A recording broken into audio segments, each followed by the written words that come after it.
Mahlzeit, liebe Freunde der historischen Küche. Ich habe euch heute ein Rezept für einen Apfelmus mitgebracht. Und zwar ein Einkochrezept für einen Apfelmus.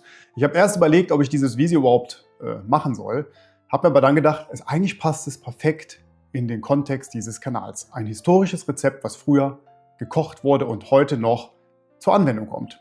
So, also wenn ihr noch einen historischen Einblick haben wollt, geht ganz schnell, dann bleibt dran. Sonst spult kurz vor, ich habe euch einen Timestamp gesetzt, dann könnt ihr auch den kurzen Rückblick zum Thema Einkochen überspringen. Wo kommt es her? Ja, also das Apfelmus-Rezept, also das Thema Einkochen, ist erst seit dem 18. Jahrhundert eigentlich sehr populär. Davor hatte man schon die ersten Versuche gestartet mit Korken und Wachs die Gefäße abzudichten, aber wirklich mit Dichtungen und in Glasgefäßen ist erst ab dem 18. Jahrhundert bekannt gewesen. Und deshalb werden wir heute ein Rezept nachkochen, was in diese Richtung geht. Also wir nehmen ein Einmachglas, was vernünftig abgedichtet ist, so wie es jeder im Laden bekommt, und werden da das Apfelmus später abfüllen. Wichtig ist das Sterilisieren, wir gucken uns das gleich nochmal an, denn Apfelmus wird gerne schlecht und das wollen wir nicht. Ich gebe euch ein paar Tipps, wie ihr es machen könnt, wie ihr es ausprobieren könnt, und dann schauen wir mal, wie es funktioniert. Gehen wir in die Küche. Los geht's. Kommen wir zu den Zutaten des Apfelmuses, und wir haben da einen Riesenhaufen Äpfel. Und zwar ist das der James Grieve, der ist nämlich relativ schlecht lagerfähig, aber super lecker, und aus denen werden wir heute Apfelmus machen. Und dafür brauchen wir, genau, einen Riesenhaufen Äpfel und etwas Zucker, Zitrone und Zimt. Von den Verhältnissen, ja, das müsst ihr schauen, wie ihr das am liebsten mögt, aber ich werde wahrscheinlich so 1 Kilo Äpfel mit 2 Esslöffeln Zucker mischen und Pi mal Auge eine Spitze Zimt und dann zu jedem Kilo nochmal ungefähr eine halbe Zitrone hinzufügen, also den Saft einer halben Zitrone. Und das sollte eigentlich ganz lecker sein. Wir werden sehen. Los geht's.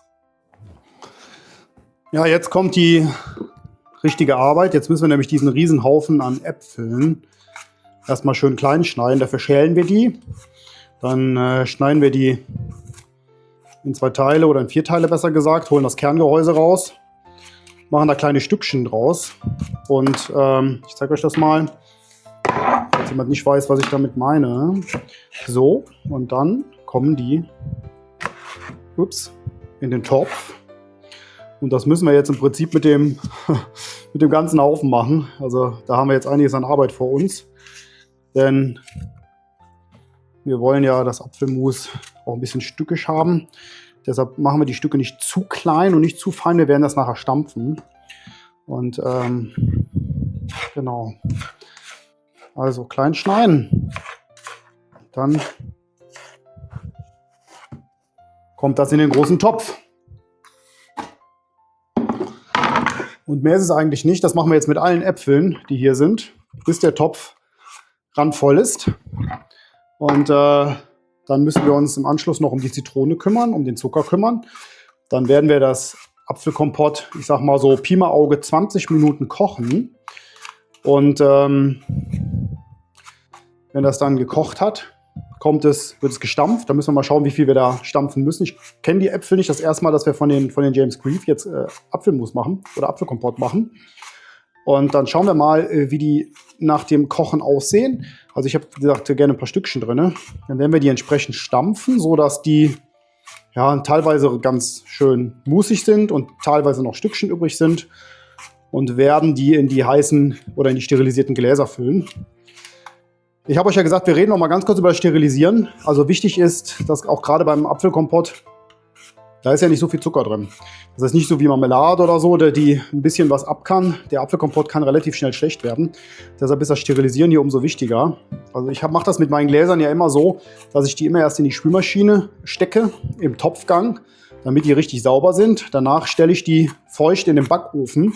Das habe ich heute auch gemacht, und zwar heute tatsächlich schon mal eine Stunde bei 90 Grad.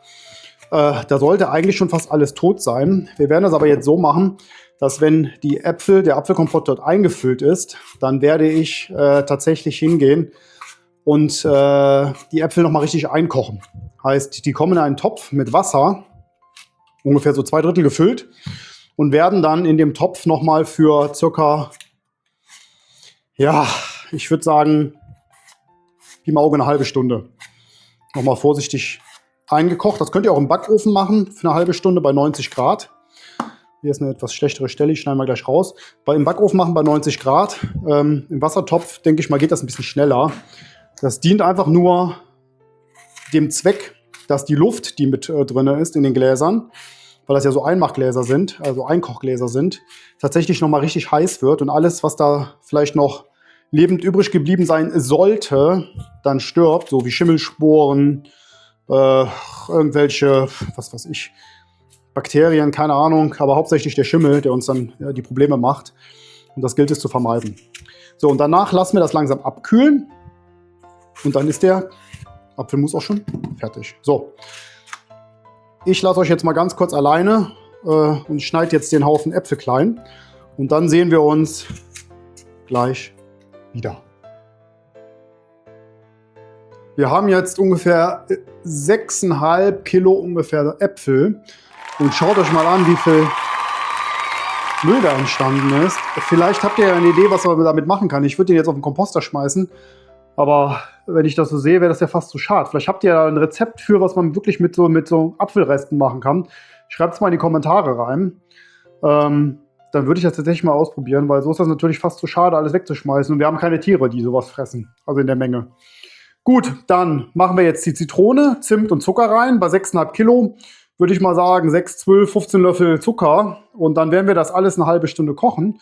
Und dann schauen wir mal, ob der Apfelkompott dann schmeckt. Gut, dann fügen wir jetzt die 2 Zitronen, also den Saft der 2 Zitronen hinzu. Dann kommt der Zucker. Wie gesagt, ich habe jetzt 15 Löffel genommen und ich habe tatsächlich 2 Teelöffel Zimt genommen. Mit der Hoffnung, dass das so passen wird. Ich werde das nachher nochmal abschmecken zum Schluss.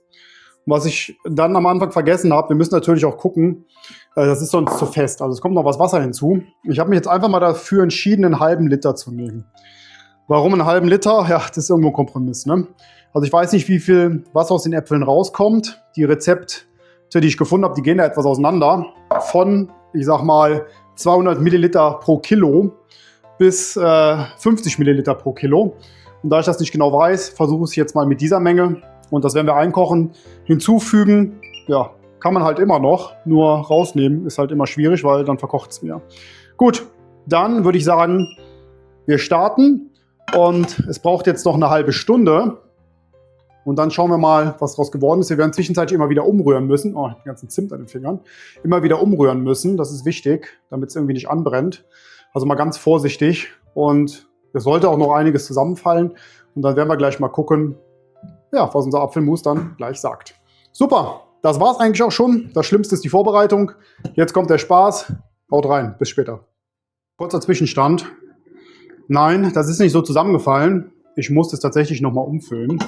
Das war einfach zu viel für den Topf, das kann man nicht umrühren. Das heißt, im Moment gibt es 2 Töpfe. Ich mache die Fehler für euch, keine Sorge.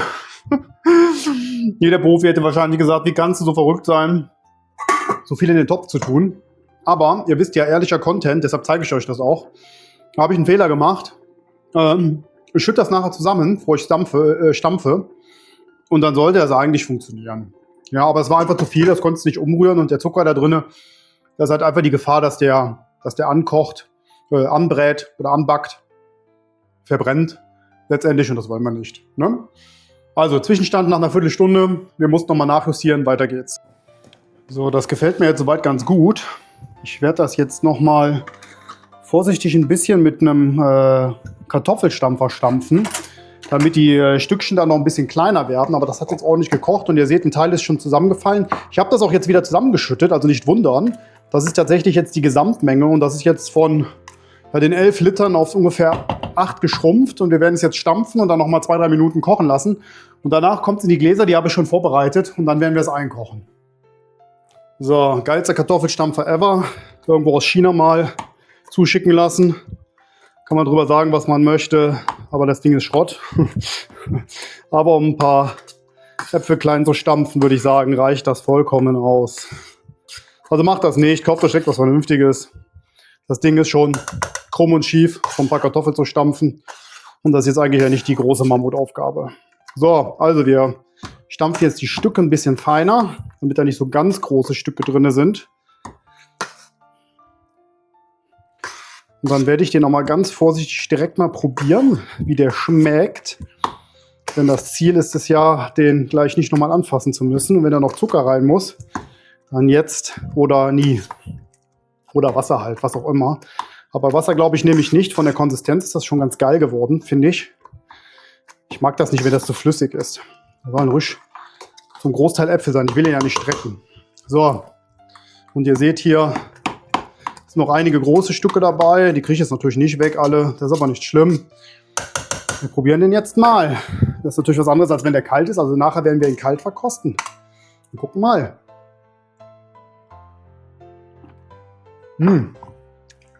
Super. Hat noch so eine schöne Säure. Sicherlich ein bisschen von der Zitronensäure, aber auch von der normalen Säure. Ich würde mal sagen, ich gönne ihm noch mal 3 Esslöffel Zucker. Mehr nicht. Wisst ja, ich mag es lieber, wenn es nicht ganz so süß ist. Und ich gebe dem noch mal, komm, noch einen 4. So, 4 Löffel Zucker, dann haben wir ungefähr pro Kilo, jetzt müsste ich das mal umrechnen, 3 Löffel pro Kilo. Was hat ein Löffel? 20 Gramm oder so. Also irgendwas 50, 60 Gramm Zucker pro Kilo. Mehr ist es nicht. Und das lassen wir jetzt noch mal einkochen. So, ein leichter Gezimtgeschmack kommt durch, nicht zu penetrant. Finde ich eigentlich ganz schön. Würde ich so lassen wollen. Also, dann kochen wir den jetzt noch mal 2-3 Minuten und dann füllen wir ihn um. So, die Zeit ist jetzt abgelaufen und wie ihr seht, sieht wunderbar aus. Ich fülle den jetzt schnell in die Gläser. Ich habe vorher die Gläser genau, ich sag mal, ausprobiert, wie die in die Töpfe passen, weil ich sie noch einkochen möchte. Das machen wir jetzt und das nehme ich jetzt nicht mit, das muss halt schnell gehen. Ihr seht dann nachher das Ergebnis. Bleibt dran. So, ich nehme euch mal mit, wie mache ich es jetzt.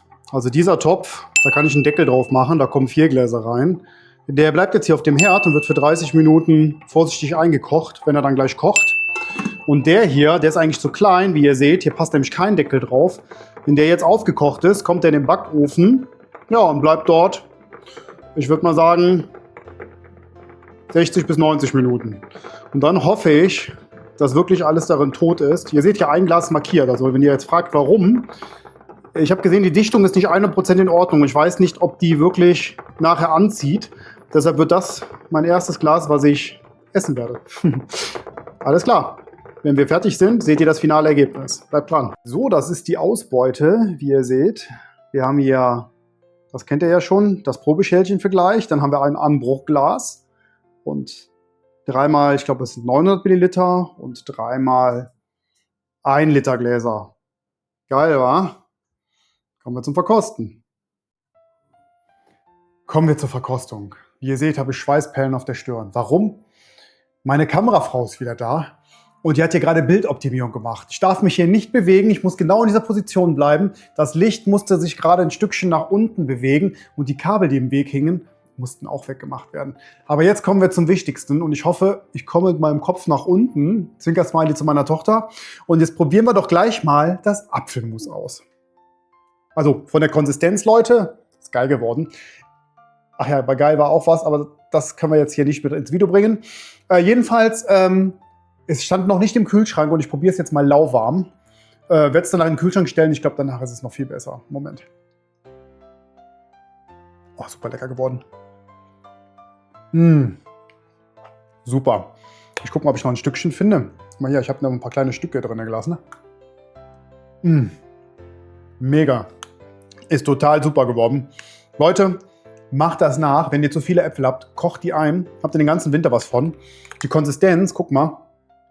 Nicht zu flüssig, nicht zu pappig. Genau richtig. Also, klare Empfehlung für das Rezept. Kocht das nach, probiert das aus. Schreibt mir mal in die Kommentare, wie ihr euer Apfelkompott macht. Und vor allem auch ein Feedback, wie es euch geschmeckt hat. Und dann bedanke ich mich bei allen Zuschauern für das Zuschauen des Videos. Und wir sehen uns nächste Woche. Macht's gut. Bye.